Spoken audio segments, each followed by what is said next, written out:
আওয়ামী লীগের সাবেক পররাষ্ট্রমন্ত্রী ও যুগ্ম সাধারণ সম্পাদক জনাব হাসান মাহমুদ, যিনি বর্তমানে পলাতক অবস্থায় রয়েছেন, কিছুদিন আগে তাকে লন্ডনের এক প্রবাসী আওয়ামী লীগের নেতার বিয়ের অনুষ্ঠানে দেখা যায়।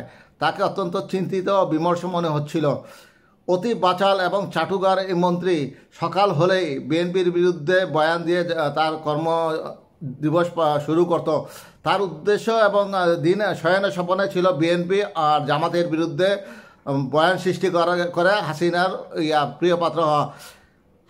হাসান মাহমুদ এবং ওবায়দুল কাদের অতি কথনে অতি কথার বাক্যের বানে আওয়ামী লীগের আজ এই দীর্ণদশা কিংবা তাদের এক মর্মান্তিক অবস্থা বিরাজ করছে।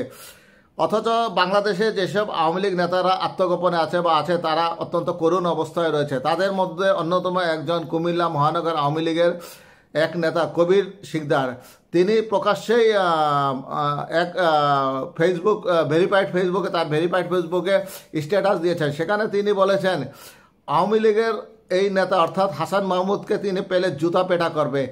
সেই ভেরিফাইড ফেসবুকে তিনি সাবেক পররাষ্ট্রমন্ত্রী হাসান মাহমুদের একটি ক্যাপশন দিয়েছেন, যেখানে দেখা যাচ্ছে হাসান মাহমুদ কমপক্ষে 100টি পদের তরকারি দিয়ে খাবার খাচ্ছেন।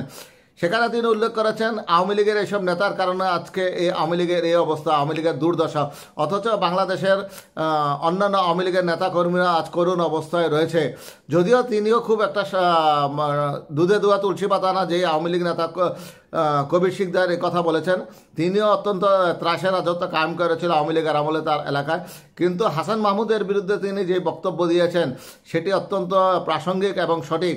হাসান মাহমুদ একজন বাচাল মন্ত্রী ছিলেন এবং তার কারণে সাবেক বিএনপি নেতা কাদের সাহেবের ফাঁসি হয়েছিল, সেটা সবাই জানে, চট্টগ্রামের রাউজানের নেতা।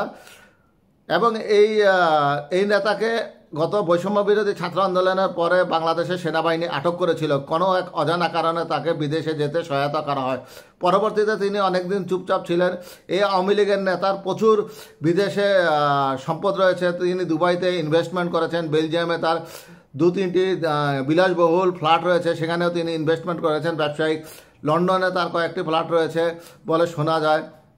বাংলাদেশের সম্পদ লুণ্ঠন করে তিনি বিদেশে আরাম আয়েশে জীবনযাপন করছে। তার পরিপ্রেক্ষিতে হয়তোবা আওয়ামী লীগের এই নেতা কবির শিকদার, আওয়ামী লীগের এই সাবেক পররাষ্ট্রমন্ত্রী কবির শিকদারকে জুতা পেটা করতে চেয়েছেন। এর চেয়ে বড় করুণ অবস্থা কি থাকতে পারে? তাদের দলের নেতারাই তাদেরকে জুতা পেটা করতে চায়।